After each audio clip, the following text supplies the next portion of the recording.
దురదృష్టకరం. ఇప్పుడే ఒక వార్త, నా సొంత నియోజకవర్గం పాలేరు నియోజకవర్గంలో పాలేరు డౌన్ స్ట్రీమ్ లో యాకూబ్ అనే ఒక నిరుపేద సిమెంట్ బ్రిక్స్ చేసుకుంటాడు. అందరినీ ఖాళీ చేశారు.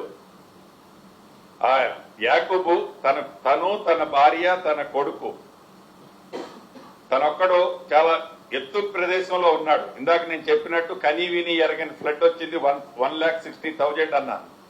దీంతో అతను ఆ పూరింటిలో నివసిస్తూ ఫ్లడ్ వచ్చేసరికి పైకి ఎక్కాడు. మార్నింగ్ నుంచి నేను ఒక 25-30 టైమ్స్ అతనితో పర్సనల్ గా ఫోన్ లో మాట్లాడుతూ ధైర్యం చెప్పుకుంటూ వచ్చాను. అటు 3 ప్లేసెస్ లో ఏదైతే నేవీ వాళ్ళకి సంబంధించిన హెలికాప్టర్లు ట్రై చేశాం, ఇక్కడ డిఫెన్స్ కి సంబంధించిన హెలికాప్టర్స్ ట్రై చేశాం, అదే రకంగా అకీంపేట ఎయిర్ ఫోర్స్ కి సంబంధించిన హెలికాప్టర్లు ట్రై చేశాం.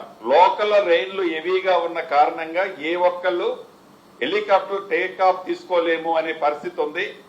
ఏదైతే ఎన్డీఎఫ్ వాళ్ళని టీమును కూడా పంపించాం, బోట్స్ పంపించి, వాళ్ళు కూడా ఆ ఫ్లోలో మేము పనిచేయలేము అని అక్కడి నుంచి వాళ్ళు బ్యాక్ అయ్యి ఇంకొక ప్రదేశానికి వెళ్లారు. అయితే అక్కడ ఒక డోన్ ఒకటి పక్కన మోతేలో ఉంటే అది 20 kgs వే చేసే డోన్ అని చెప్తే ఆ డోన్ తెప్పించి లైఫ్ జాకెట్స్ ఆ డోన్ ద్వారా ఒక థ్రెడ్ ఒక 20 మీటర్స్ రోప్ ని ఏదైతే లైఫ్ జాకెట్స్ ని పంపించాం, అవి కూడా వేసుకున్నారు. వేసుకున్న తర్వాత కూడా నేను వీడియో కాన్ఫరెన్స్ జరిగే ముందు కూడా వాళ్ళతో మాట్లాడాను ధైర్యంగా. ఆ వీడియో చూపించి వాళ్ళ ఆ వీడియో కాన్ఫరెన్స్ లో నాతో మాట్లాడేటప్పుడు వాళ్ళ ఆవేదన వర్ణాతీతం.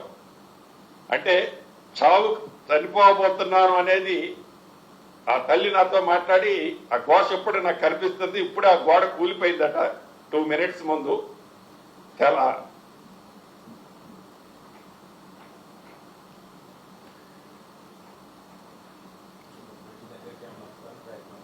తప్పకుండా భగవంతుడు వాళ్ళని కాపాడాలని ఆ ముగ్గురిని, ఎందుకంటే లైఫ్ జాకెట్స్ ఉన్నారు కాబట్టి ఏమీ జరగొద్దని మనస్ఫూర్తిగా కోరుకుంటున్నాను.